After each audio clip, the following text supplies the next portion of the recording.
individualized operating system is initiated.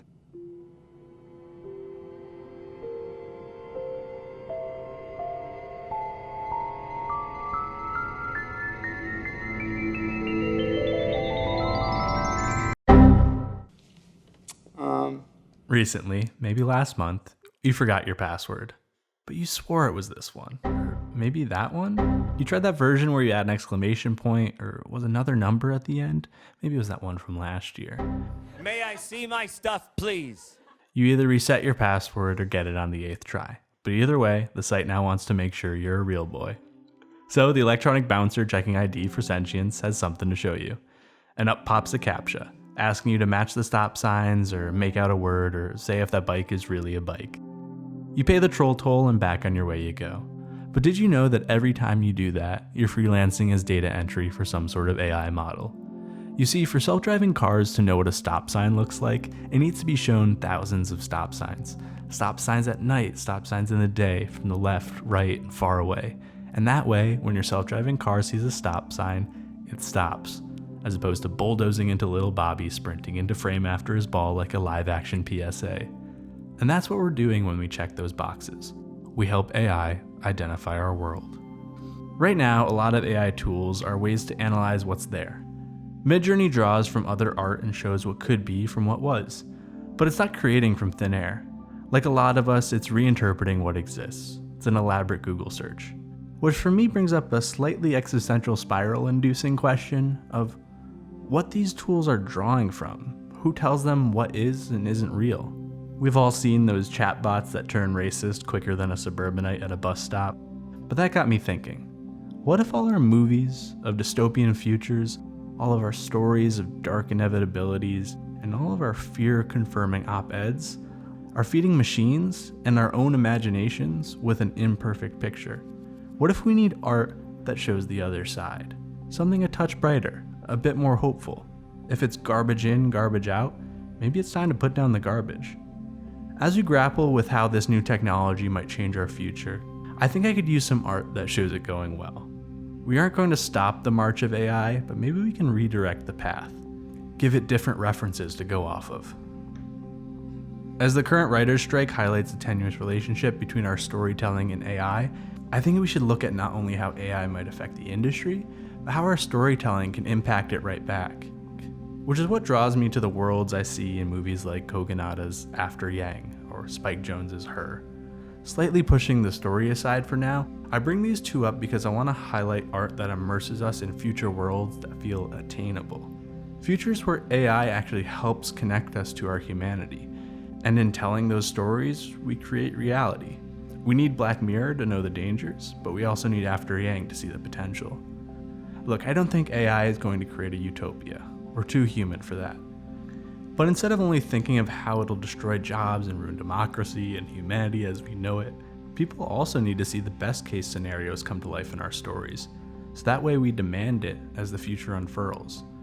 So we can see how we should be benefiting from increases in productivity, how our housing, infrastructure, entertainment, and work can all evolve to serve us, not just profits.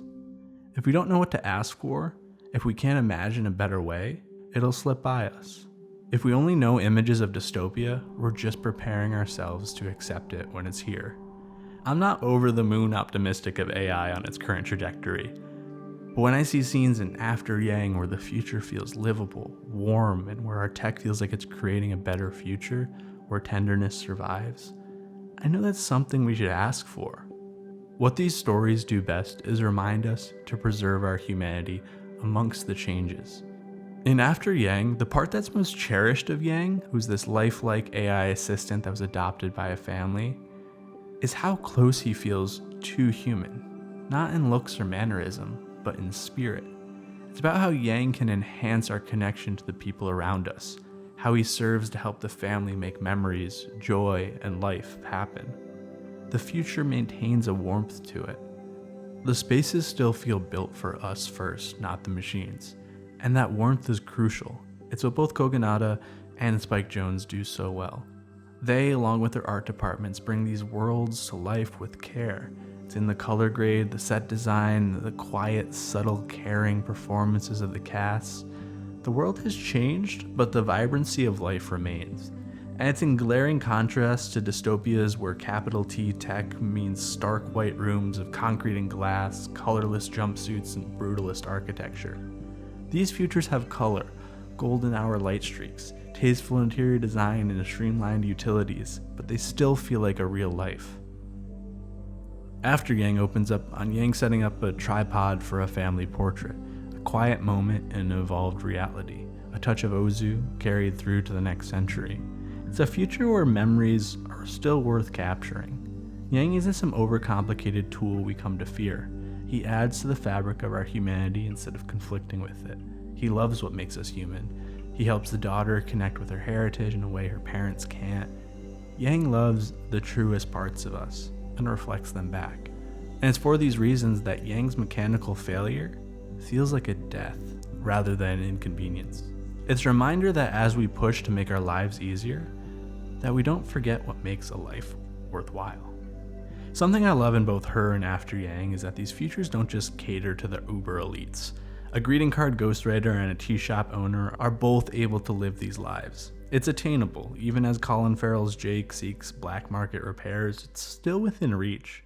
These are some of the only movies where the future feels plausible to me, a place I might want to be.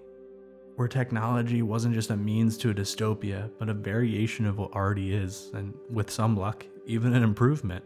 The machines, each a variation of AI, at their core, aren't in conflict with everyday people, but of genuine assistance to them.